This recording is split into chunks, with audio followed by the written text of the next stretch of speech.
Meus irmãos, bom dia, graça e paz a todos, tudo bem?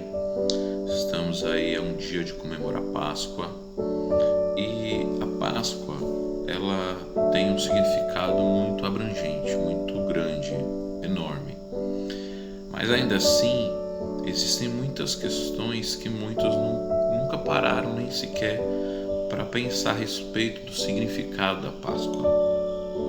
E por se tratar de um tema que não é tão simples, podemos simplesmente resumi-lo. Podemos, de maneira simples, resumir o significado da Páscoa, dando para ele o significado de que significa a morte, a crucificação e, obviamente, a ressurreição de Cristo, onde aquilo que era sombra no passado, aquilo que significou a libertação do povo, da escravidão do povo de Israel, dos hebreus, do Egito, e hoje passou a ser celebrado em seu lugar a ceia, a instituição da ceia pelo próprio Senhor Jesus, onde ele diz que o pão significaria seu corpo e o vinho significaria seu sangue, e que deveríamos fazer isso, comer do pão e beber do cálice sempre em memória dele, no qual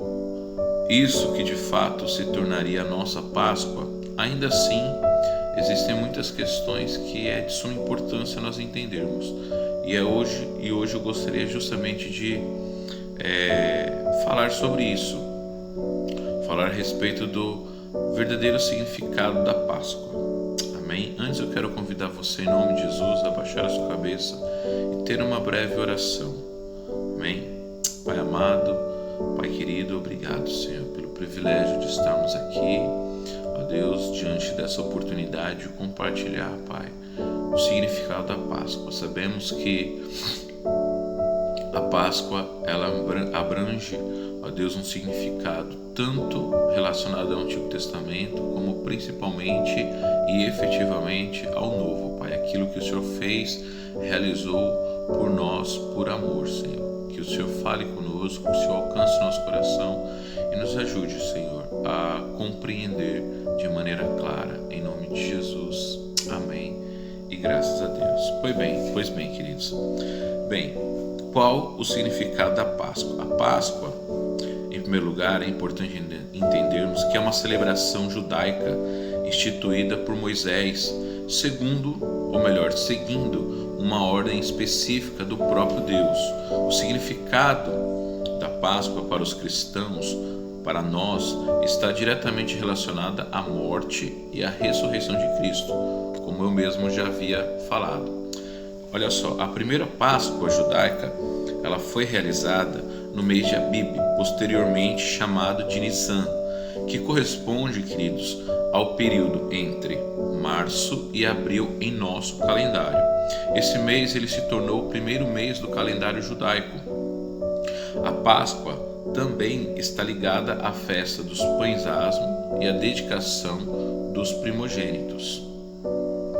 O que significa a palavra Páscoa? A palavra Páscoa significa passar por cima, do hebraico pessar, que deriva do verbo passar, saltar ou passar. Esse significado, ele faz referência à ocasião, ao momento em que Deus enviou a 10ª praga sobre o Egito. Com certeza você já deve ter ouvido a respeito disso. Essa 10ª praga resultou na morte de todos os primogênitos, mas os israelitas nada sofreram, ou seja, os hebreus nada sofreram. Portanto, quando o juízo de Deus atingiu os egípcios, ou seja, a praga, a 10ª praga, as casas dos israelitas que estavam marcadas com o sangue do cordeiro, que havia sido sacrificado, foram poupadas. Desse modo, o significado passar por cima transmite o sentido de poupar, ou de também passar por cima por misericórdia. Entende? O juízo de Deus passou por cima dos israelitas.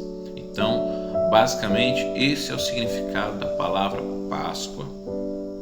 Eu queria trazer para você um pouco a respeito da história da Páscoa. Veja só, isso é muito importante a gente prestar atenção para que a gente possa compreender como chegamos ao ponto de termos a Páscoa judaica e futuramente, hoje, celebrarmos a nossa Páscoa, a Páscoa cristã. Olha só, cerca de 500 anos antes da instituição da Páscoa, Deus falou com Abraão acerca do futuro de sua descendência, obviamente o povo de Israel. O Senhor fez o que? Ele avisou a Abraão de que os israelitas seriam peregrinos em uma terra alheia. Eles seriam reduzidos à escravidão e oprimidos por 400 anos. Porém, o próprio Deus também prometeu que julgaria a nação, que dominaria o povo e, obviamente, iria libertar da opressão. Isso está narrado lá no livro de Gênesis, capítulo 15, versículo 13 e 14. Mais tarde, pouco mais à frente, José, bisneto de Abraão, ele foi traído por seus irmãos e vendido como escravo, onde ele acabou parando no Egito. Acredito que muitos conhecem a história de José. Depois dele enfrentar muitas dificuldades, segundo o plano, obviamente, de Deus, José se tornou o governador do Egito. E ao liderar as nações que garantiram que o Egito tivesse mantimento numa época de terrível escassez. O que isso resultou? A crise levou a casa de Jacó até o Egito em busca de alimento.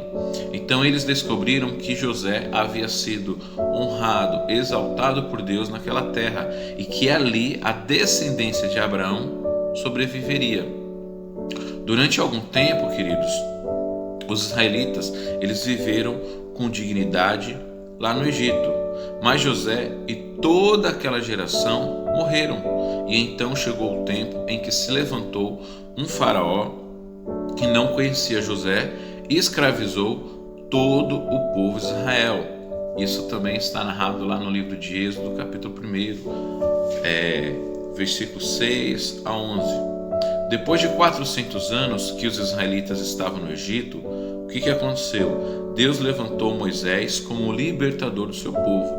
Esse processo envolveu várias etapas, envolveu as 10 pragas, por exemplo, que o Senhor enviou ao Egito. Foi a última praga que constituiu na morte, que resultou na morte dos primogênitos do Egito. O episódio que então deu origem à celebração da Páscoa. Estão me acompanhando até aí? Para a gente entender um pouco melhor a respeito da origem, e o significado da Páscoa judaica, eu quero te falar o seguinte. O que aconteceu?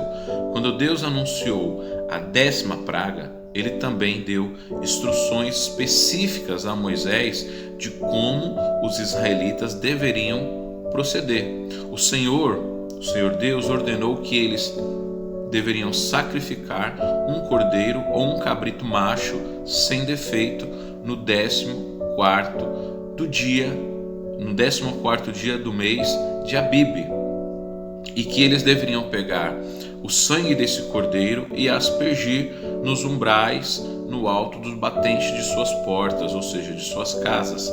Então, eles deveriam comer a carne do cordeiro assada, acompanhada de pães asmos ou pães sem fermentos e ervas amargas. Aqui existe um significado por trás disso muito interessante que eu gostaria também de fazer algumas observações. Veja só. Primeiro, a respeito dos pães asmos. O que eram esses pães asmos? Eram pães sem levedura, ou seja, sem fermento, onde os pães asmos eles deveriam ser comidos como lembrança da pressa durante o êxodo. Um outro ponto é a respeito das ervas amargas. Essas ervas estavam diretamente associadas ao sofrimento e à aflição dos tempos de escravidão. Até o livro de Lamentações, capítulo 3, verso 15, fala um pouco a respeito disso. Então, o que aconteceu? O Senhor Deus também ordenou que eles comessem com pressa, com os lombos cingidos, sandálias nos pés e cajado na mão. Ou seja, percebe? Com uma certa urgência, pois naquela mesma noite Deus passaria sobre o Egito. Está lá descrito em Êxodo capítulo 12, versículo 11.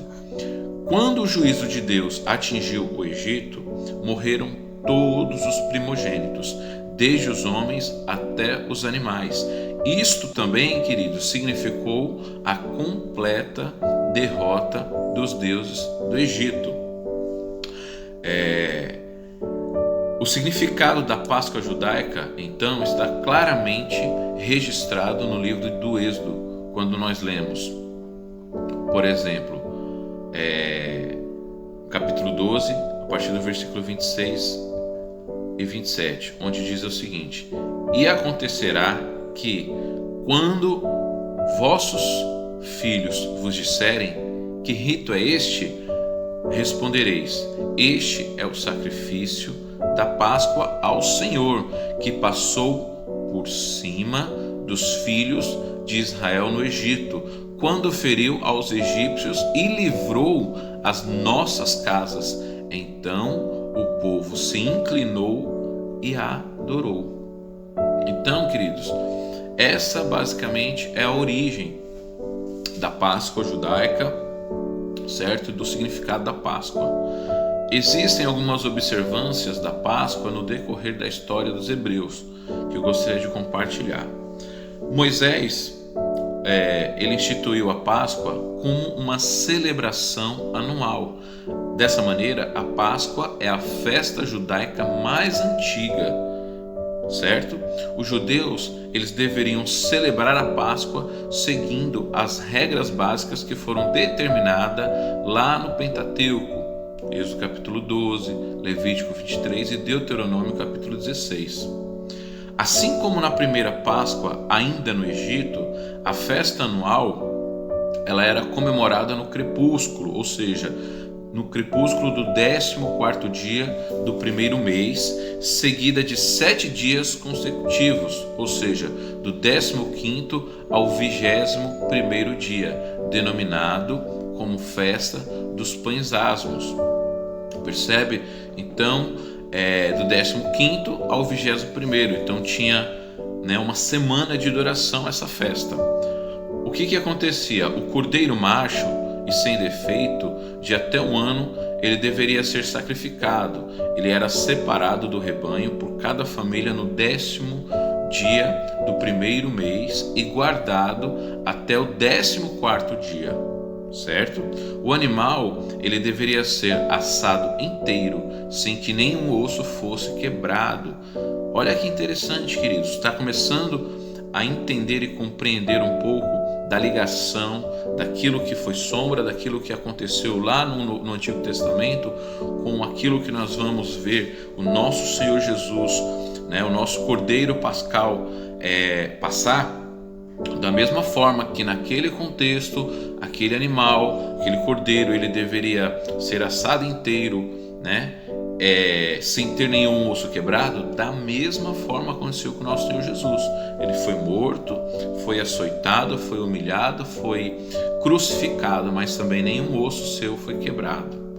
Continuando, o animal, ele tinha que ser comido muito rapidamente. Com o quê? Com aquelas ervas amargas e com os pães asmos. Os judeus, eles também deveriam comer do cordeiro com trajes de viagens. Percebe?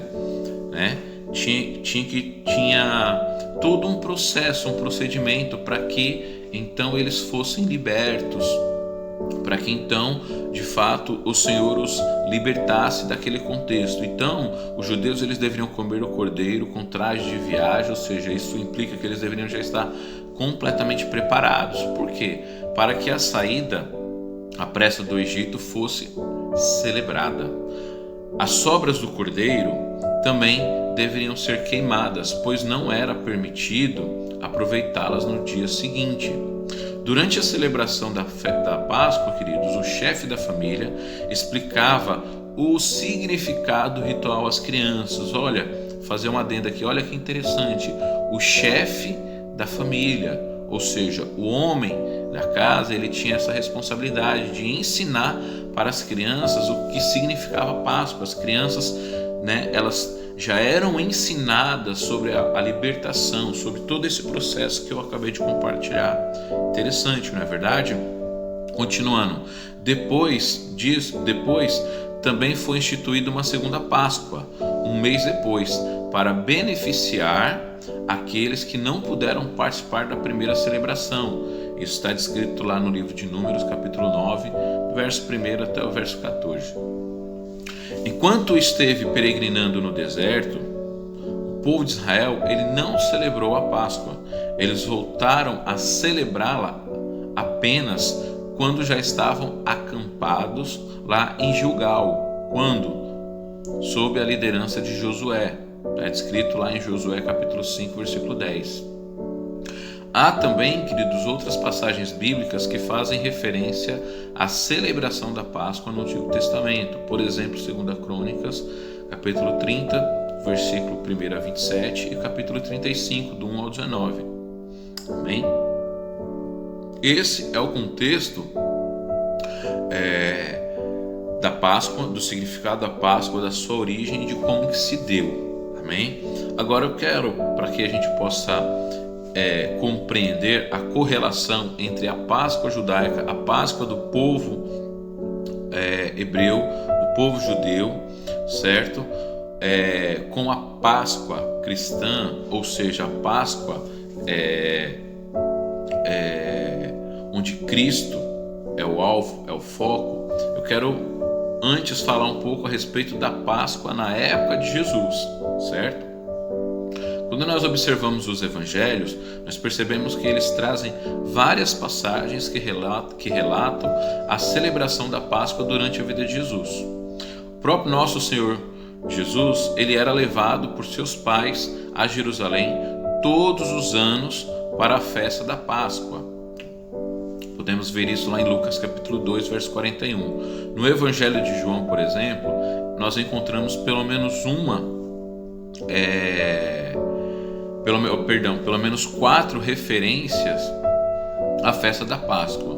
João capítulo 2, capítulo 6, capítulo 11, capítulo 12, 13, 18, 19. Percebe? Então, pelo menos 4 a 5 referências aí nós encontramos ainda no Evangelho de João.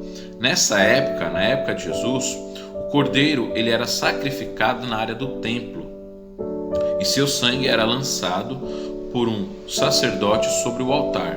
A refeição pascal podia ser comida em qualquer casa da cidade. Era comum os judeus se reunirem em grupos. Por quê? Porque assim, dessa maneira, assim como o grupo de Jesus e seus discípulos que se reuniam no cenáculo, formando um tipo de unidade familiar. Percebe? Então a gente já consegue entender aqui que a Páscoa era uma celebração que era muito comum os judeus se reunirem em grupos, entendeu? Onde o próprio grupo de Jesus, e seus discípulos também acabaram se reunindo e formando um tipo de unidade, um tipo de comunhão familiar. Está acompanhando aí, queridos? Olha só, por ocasião da Páscoa, acredita-se que entre 60 até 180 mil judeus, por conta dessa celebração, eles compareciam a Jerusalém. Obviamente, a maioria deles era formada por judeus da diáspora, ou seja, judeus que viviam fora da Palestina. Os judeus, eles não podiam participar da Páscoa. Os gentios não podiam participar da Páscoa. Porém, os prosélitos que aceitassem satisfazer as condições exigidas para tal celebração, eles podiam participar delas. Ou seja, os gentios são aqueles que, obviamente, não são judeus. Prosélitos eram aqueles gentios que tinham uma simpatia, seguiam alguns rituais, alguns costumes, né, dos judeus. Basicamente isso. Continuando, depois da queda de Jerusalém e da consequente destruição do templo lá em 70 depois de Cristo, a Páscoa judaica, queridos, ela passou a ser uma celebração íntima e familiar, mais próxima, entende, do que foi lá no Êxodo, já que não era mais possível realizar todo aquele ritual que era feito no templo, certo? Uma vez que a gente agora entendeu como que era a Páscoa, como que se dava a Páscoa na época de Jesus, eu queria falar um pouco a respeito do significado da Páscoa para os cristãos. Amém? A respeito de Jesus e a Páscoa. E para que a gente possa entender um pouco do significado da Páscoa para nós, para os cristãos, é importante a gente até voltar um pouquinho ainda no Antigo Testamento, no livro de Isaías, capítulo 53, especificamente versículo 7. Por quê? O profeta Isaías, ele profetizou acerca do Messias, dizendo justamente o quê? Que como um cordeiro, ele foi levado ao matadouro, certo? João Batista, falando acerca de Jesus, ele fez uma importantíssima declaração, lá registrada no Evangelho de João, capítulo 1, verso 29, onde ele diz assim, ao ver Jesus: eis o Cordeiro de Deus que tira o pecado do mundo. Ora, Jesus, ele foi traído, ele foi preso e crucificado durante a festa da Páscoa em Jerusalém.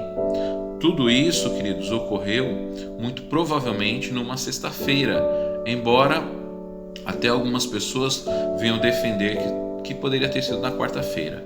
Mas, veja só, considerando a sexta-feira como melhor posição, então na quinta-feira à noite, Jesus e seus discípulos fizeram o quê? Eles comeram o cordeiro pascal lá em Jerusalém. Aquela foi a última ceia pascal, ou seja, a última vez que a instrução dada ainda no Egito deveria ser observada. Observou aí o que eu acabei de falar? Esta foi a última ceia pascal, onde foi a última vez que a instrução, a orientação dada lá no Egito deveria ser observada. Após aquele momento, ninguém mais deveria sacrificar um cordeiro, assá-lo e comê-lo com ervas amargas e pães asmos. Por quê, queridos? Veja só, o Cordeiro de Deus é que então seria sacrificado num sacrifício perfeito e definitivo, sem a necessidade de qualquer complemento. Glória a Deus, queridos, por isso. Ou seja, ao invés da carne de cordeiro assada, das ervas amargas e dos pães asmos, o nosso Senhor Jesus, ele instituiu o pão e o vinho em memória dele. Está entendendo?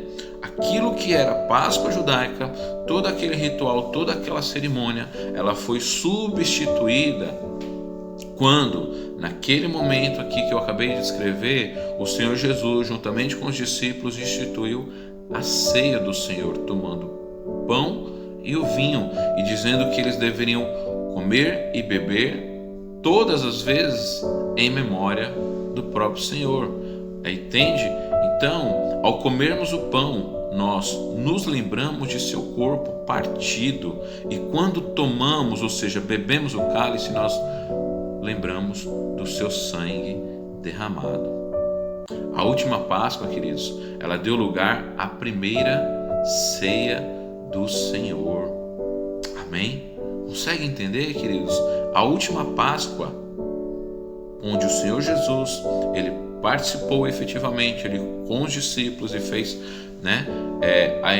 realizou a instituição da ceia, foi substituída pela ceia, ou seja, a Páscoa, ela passou a ser a ceia do Senhor. Também é interessante notarmos, queridos, que a Páscoa, ela apontava, ela estava direcionando para o futuro, para a frente. A Páscoa, ela era o símbolo do que haveria de vir. Entende? Já a ceia do Senhor, ela aponta para o passado, para trás, como símbolo da promessa que se cumpriu. Será que você pode glorificar a Deus? Não é perfeito o nosso Deus, a obra, o propósito do nosso Deus?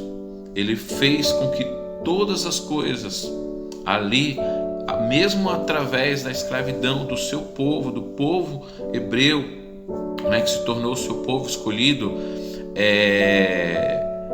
ao celebrar a Páscoa, ao instituir a Páscoa ali, através de Moisés, apontasse para o futuro, para aquilo que viria a acontecer. E hoje, quando nós comemoramos ou comemorarmos a Páscoa, precisamos então lembrar que a ceia do Senhor aponta para o passado, para trás, como símbolo da promessa de Deus que se cumpriu. Uma pergunta que surge, queridos, em meio a isso é a seguinte: nós, os cristãos, devemos celebrar a Páscoa? Veja só, talvez agora fique um pouco mais claro. Estou concluindo. A Páscoa, ela é uma festa judaica, ela é um símbolo que apontava para o sacrifício do Filho de Deus. Entendeu?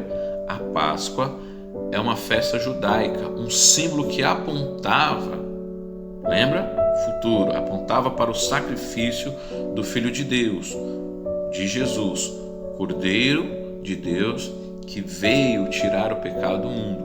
Quando o Verbo se fez carne e habitou entre nós, ele cumpriu definitivamente o significado que a Páscoa tipificava. Entende, queridos? Então a Páscoa, instituída lá no Antigo Testamento por Moisés, realizada e celebrada por todos os israelitas, entende? Ela era uma tipificação daquilo que viria a acontecer, certo? Ou seja, guarde essa frase no seu coração em nome de Jesus. A Páscoa era a sombra, Cristo é a realidade, queridos. A Páscoa, entende? Era uma projeção daquilo que viria a se cumprir por meio do sacrifício do nosso Senhor e Salvador Jesus Cristo. Entende? Então, celebrar a Páscoa judaica é celebrar aquilo que era temporário, é voltar àquilo que é inferior. O próprio escritor de Hebreus, ele expôs essa verdade, quando nós observamos o tema principal dessa epístola, porque diz assim: assim Cristo é a nossa Páscoa perfeita. Amém? Como se não bastasse, o próprio apóstolo Paulo, ele foi claro quando ele escreveu que Cristo, veja, é o nosso Cordeiro Pascal que foi sacrificado. 1 Coríntios capítulo 5, versículo 7. Dessa forma, queridos, preste atenção, nós cristãos não celebramos a Páscoa uma vez por ano entre os meses de março e abril, mas pela graça e misericórdia de Deus que nos alcançou, nós nos reunimos para celebrar a ceia do Senhor durante o ano todo, em memória do seu sacrifício lá no Calvário. Glória a Deus por isso. Percebe, queridos, por mais que nós estamos aí a um dia de ter essa data no nosso calendário, destinado à celebração da Páscoa, precisamos entender que isso é uma data comemorativa, festiva, obviamente, onde podemos sim usufruir dela para ressaltar a morte, o sacrifício e principalmente a ressurreição do nosso Senhor e Salvador Jesus Cristo. Mas precisamos entender de uma vez por todas isso, que enquanto a Páscoa ela era celebrada uma vez por ano, nessa época, como até realizamos hoje, precisamos entender que na prática, por meio do sacrifício do Senhor Jesus, nós celebramos a Páscoa todos os meses quando nós nos reunimos para celebrar a ceia do Senhor durante o ano todo, em memória do seu sacrifício. Amém? Ali no Calvário, o seu sangue ele foi derramado, satisfazendo completamente a justiça de Deus e impedindo que o seu povo fosse lançado em condenação eterna. Glória a Deus por isso, queridos. Ou seja, percebe como foi perfeito a obra de Deus para nos salvar? Foi plena. Que você possa glorificar e guardar isso no seu coração. Olha só. Portanto, queridos, para nós, a Páscoa significa o quê? Que pelos méritos da obra de Cristo na cruz, a ira de Deus passou por cima das nossas vidas, pois nos umbrais de nossas portas, o precioso sangue de Cristo atestou, confirmou que por meio dele, por meio do seu sacrifício, nós fomos e nós somos justificados, nós fomos declarados inocentes por meio do sangue de Cristo. Amém, queridos? É por isso que, num determinado sentido, os cristãos, nós não devemos comemorar a Páscoa, mas sim antes celebrar a ceia do Senhor. Mas enfim, errado é pecado? Tem algo de errado? Não, queridos. O que há de errado é não entendermos que a Páscoa judaica ela foi substituída para nós cristãos pela ceia do Senhor. Amém? O que fazer então nessa data, nesse dia especificamente? Obviamente, queridos, que é celebrar, entende? A ressurreição de Cristo, é celebrar, é entender que a morte dele, a crucificação dele foi necessária para cumprir isso, para atestar a nossa justificação, a nossa salvação, porque dessa maneira, entendeu? Foi satisfeita a ira de Deus, foi satisfeita pela entrega, pela morte de Cristo. Mas precisamos entender que não é Páscoa para nós, no sentido de ser substituída pela ceia do Senhor, não se resume apenas à sua morte e crucificação, mas principalmente a respeito da sua ressurreição. Amém? Precisamos crer dessa forma. Infelizmente, nós vivemos em um mundo que há um bom tempo vem tentando apagar essa realidade, entende? E o mundo vem tentando fazer isso falando sobre coelhos, ovos e chocolates. Mas deixa eu falar algo para você para concluir. Coelhos, ovos e chocolates foram elementos incorporados muito depois, posteriormente à Páscoa. Geralmente algumas pessoas defendem o uso desses elementos, sabe, querendo alegar que o ovo simboliza uma nova vida, que o coelho a fertilidade. Mas e quanto ao chocolate? O chocolate, talvez a melhor explicação seja que ela está apenas associada ao elemento do comércio, entende? Ganhar dinheiro, faturar. O que é importante nós guardarmos para concluirmos é que, seja como for, esses elementos não possuem qualquer tipo de ligação com a Páscoa judaica, muito menos com a ceia do Senhor, queridos. Infelizmente, em algumas igrejas, esses elementos são até incorporados, sabe, num tipo especial de Páscoa, certo? Evidente, a gente vive num mundo, num tempo comercializado demais, muito voltado para o comércio. E evidentemente para as crianças é muito difícil. Eu sou da seguinte opinião: não vejo problema em se dar o chocolate. Eu acho que é interessante e mais coerente nós darmos um chocolate, entende? não necessariamente, obviamente, no formato de um ovo, certo? Mas o que é essencial? Passarmos, explicarmos, ensinarmos às crianças que Cristo é a nossa Páscoa, que Cristo é a verdadeira Páscoa. Entende? Por outro lado,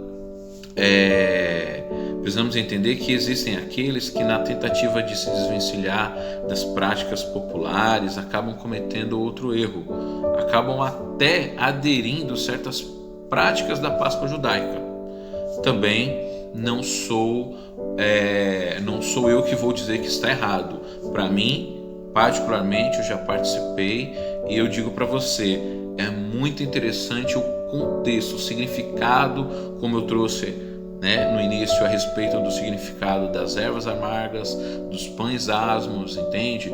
Para a questão de entendimento, significado é muito precioso, mas não há a necessidade de aderirmos isso no nosso culto, certo?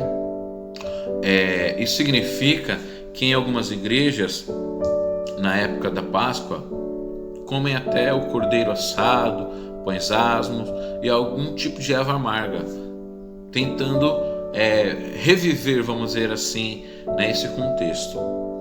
Em ambos os casos, a gente precisa ter o discernimento de que é apenas um ritual, certo? Não há necessidade de fazermos disso algo como se fosse místico, como se fosse sobrenatural, não. O que de fato há de relevante, queridos, é entendermos que essa Páscoa, todo esse ritual, ela foi substituída por meio do sacrifício de Cristo, onde Ele é que se tornou o nosso Cordeiro Pascual. Amém? Pois bem, apesar da Páscoa judaica não ser uma data sagrada para nós cristãos, nós devemos agir com sabedoria e prudência. Devemos aproveitar, sim, queridos, essa data onde muitas famílias se reúnem para então fazer exatamente o que eu vim fazer hoje aqui, explicar o verdadeiro significado da Páscoa, desde sua origem, apontando para Cristo como Cordeiro de Deus, até a sua consumação no Calvário, onde todas as correntes foram quebradas. Amém? Além disso, nós devemos estar confortados, queridos, na promessa de que o pleno significado da Páscoa será completamente, perfeitamente cumprido no novo céu e na nova terra, onde ali o povo escolhido de Deus estará totalmente livre de todo pecado e a nossa comunhão com o nosso Cristo, o nosso Senhor, o nosso Redentor, será aperfeiçoada em toda a plenitude. Amém? Que Deus abençoe grandemente a sua vida. Eu quis trazer esse conteúdo hoje porque, evidentemente, toma um tempo um pouco mais extenso para nossa realidade nesses tempos de pandemia, onde temos procurado realizar um culto um pouco mais remoto, né? um culto um pouco mais objetivo, entende? Mas que você possa entender que amanhã é dia de trazer à memória o que o Senhor Jesus fez por nós. Infelizmente, nós como igreja, neste momento não estamos podendo nos reunir para desfrutar daquilo que é a nossa Páscoa, a comunhão, o comer do pão e beber do cálice em memória do nosso Senhor e Salvador Jesus Cristo. Mas, ainda assim, pela graça e misericórdia de Deus, nós não estamos impedidos de relembrar o seu sacrifício e celebrar a sua ressurreição. Amém? Que você tenha uma Páscoa abençoada, que Deus possa guardar tudo isso que eu te falei nesse dia de hoje, né? E que você possa ser fortalecido em nome de Jesus. Amém? Eu quero orar pela sua vida para encerrarmos. Amém? Pai amado, Pai maravilhoso, obrigado, Senhor, por toda essa compreensão, por saber, Pai, que a Páscoa é a sombra, mas que o Senhor Jesus Cristo é a nossa realidade. Nós te agradecemos, Pai, pela sua entrega, pelo seu sacrifício, por sabermos que hoje nós somos e nós fomos justificados por causa do teu sangue que foi derramado, por causa da tua vida, Pai, que foi entregue no nosso lugar. Que nós venhamos glorificar e exaltar o Senhor, que nós venhamos celebrar todos os meses, Senhor, aquilo que o Senhor fez por nós, que nós possamos enxergar isso como um verdadeiro privilégio, de não celebrar a Páscoa uma vez por ano entre os meses de março e abril, mas todos os meses relembrar o teu sacrifício, a tua obra redentora. Em nome de Jesus, amém e graças a Deus. Que Deus te abençoe, que você tenha uma Páscoa maravilhosa em Cristo Jesus. Lembre-se que Ele é o nosso Cordeiro, o Cordeiro Pascual. Amém? Deus abençoe a sua vida.